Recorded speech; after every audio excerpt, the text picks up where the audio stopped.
You're now watching a clip from the Inspired by show. You can watch the full episode on our YouTube channel or listen on iTunes, Spotify, or wherever you get your podcasts. So make sure to head over there, leave us a 5-star rating if you enjoyed it, and follow the show. We've obviously been in detail through this in your book, but I love how I've seen this come through, even how you've written your book. And you're always a very honest person, Suzi, so I'm super curious. What was the book writing journey like for you? And were there any like surprises or unexpected things that sort of happened along the way? I think the first thing to say was I was lying on a sunbed somewhere gorgeous, thinking to myself, I really want to excavate. Am I still with my right fit client? I have to do this on a regular basis too, you know. It's not just what I say to other people, because your right fit client does change as you change, as you get new skills, as you go into new markets or whatever, you do change. So I was doing an exercise on holiday and I started off thinking, oh, I'll do a bit of journaling. I hate journaling. Anyway, so I was doing a bit of journaling, and the next minute I had 10,000 words on the pad, and I thought, maybe I should do something with this. So that's kind of where the whole sort of book writing thing was born. And honestly, I think the whole, that hardest thing was actually the title of the book. That was the one that really took some getting it out there, because everybody, I'm quite sure everybody goes into the, is that going? What are people going to think about that, or what are people going to think about that? You know, so there was a lot of procrastination on my part about the title of the book. But once I got into writing it, I realised how much I knew. You know, as I say, I'm a quiet achiever, so I don't take on board that I know a lot. Yet you start writing, and suddenly 30,000 words later, you know, boom. Yeah. It's really bizarre. Do you know what? I love that you shared that though about the title, because one, the title's amazing of your book. Like it's just, it shouts exactly what you want. But I see this happen with authors all the time. We have sort of like two extremes, and obviously a few in between. One, which is like, I know the title of my book and I'm going to write a book about that. And then the other, which is I've written a whole book, or they might write a whole book with us.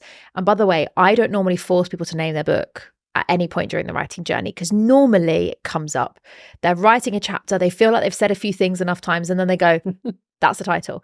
But sometimes that doesn't happen. And I've had clients, authors, who have written their whole book, we're about to do the cover, and then our cover designer's like, so what's it called? And I look at the author and I'm like, have you come up with a name yet? And they go, I didn't know how to do that bit yet. It hasn't come up yet. But then it becomes so much pressure, right? Because it's like, how do I know what title to do it? And then I can't change it afterwards. And then, so what does that mean? What if there are other books with the same title? What if people get confused? And it just, there's so much pressure, I think, on the right book name. Yeah. I mean, I think I was quite lucky, and I fell into the right time to name it, which was not at the beginning and not at the end. It was like I'd written sort of half the book, and it was like, right, I now need to think about the title, because I want to make sure that what I'm writing reflects the title and the title reflects what I'm writing. And I could see lots of red flags coming up for waiting until the end. So I was quite pleased that I cracked that one. But it worked really well, because then in your book you've then referenced the phrase, and I think that's the most important thing I say to most of the authors that work with us, or even authors that are writing their own and plan to do their own routes for publishing, is your title needs to flow in the book, right? There's nothing worse than having a title of a book and then you go, what does it even mean? You know, I love with my title, Just Write the Damn Book. It took me so long to name it. And as a publisher, you think I'd be pretty damn good at it. And I was overthinking it so much. And then one night I was in a hotel room because I was speaking at an event, and I just was stressing so much because the team were like, Chloe, you know the deadlines we give to clients. You need to pick the name by tomorrow. And I was like, what? I'm speaking on stage and I'm not going to have time, and I've got to do my slides and all that.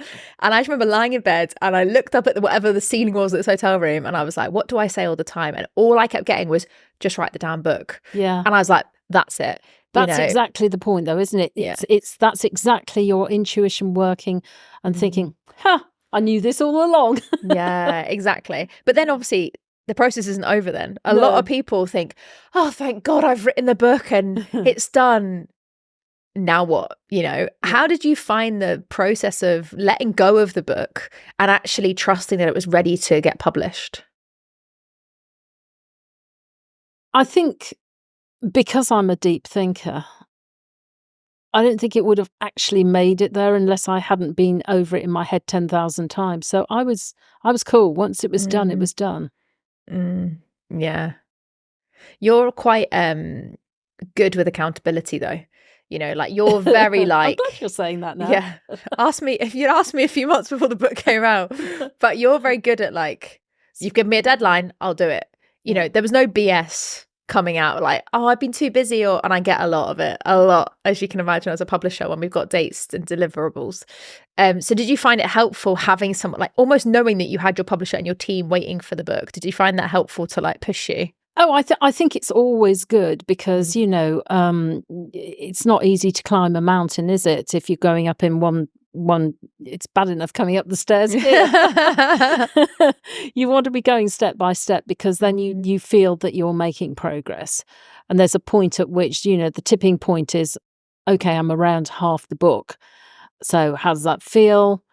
It's taken me X months to do this. Does that mean it's going to take me X months to do that? Not necessarily, but it gives you some sort of a marker. So, and of course, by then we were on the runway for, okay, if we can get this done by whatever the date it can be published is whatever. So that's easy. You're moving towards the publication date now. That's great as long as you're over that halfway line. I think if you're before that halfway line, I think that's a bit tricky. Yeah, exactly. And there's so many opportunities at which in the process you can doubt yourself.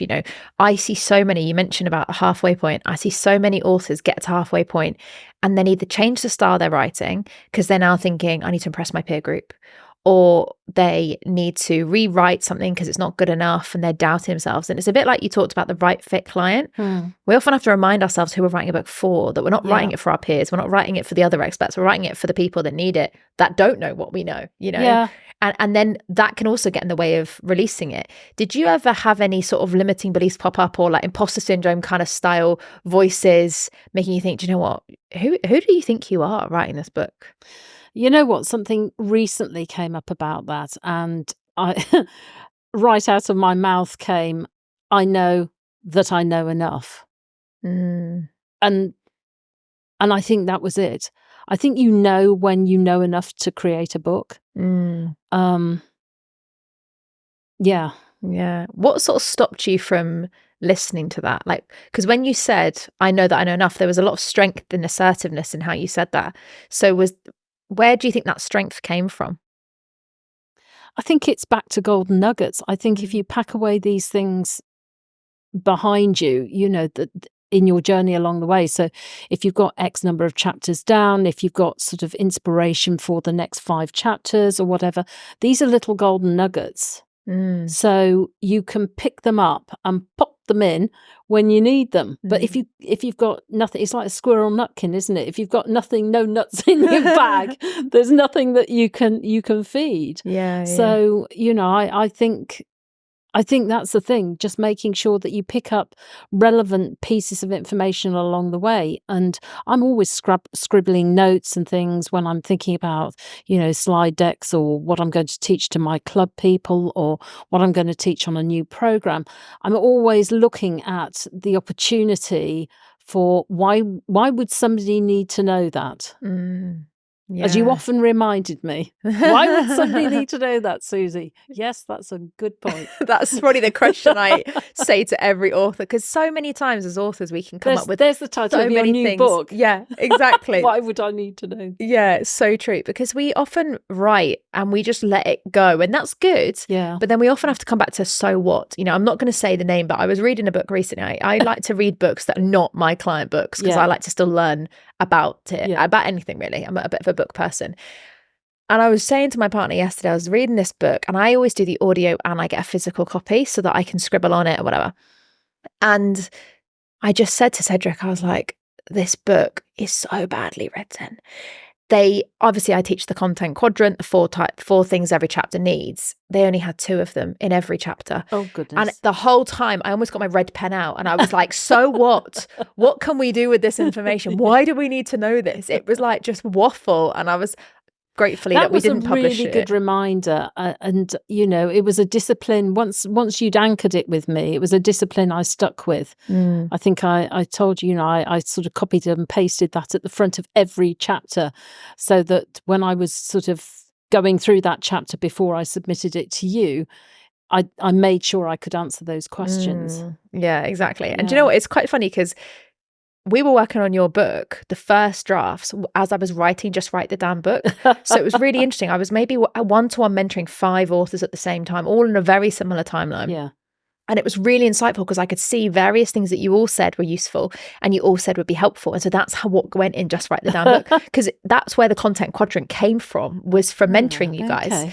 And it was really interesting because it start to see, and this is something I recommend to a lot of people now, is if you don't know what to put in your book, mentor people on your topic, you know, go and do talks, do podcasts, see what advice you give, and that goes in your book. There you are, your golden nuggets. Yeah, true. Very, very true. And it was those golden nuggets that I was experiencing helped me put that in the book. But I think there's always more that we can share, isn't there? There's always more. How did you know or stop yourself from going, no, one more chapter. There's something else that needs to go in here? Because I see that happen a lot.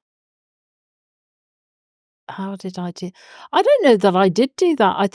I think I was sufficiently down the track with where I knew I was taking it, that I knew when it was done. I mean, that sounds a bit glib, but I didn't get to the point where I was like begging you, can I do another 5 chapters? Yeah. Suzi's like, I'm done, take it. It's yours. You do the rest. Yeah, you do the rest. Yeah.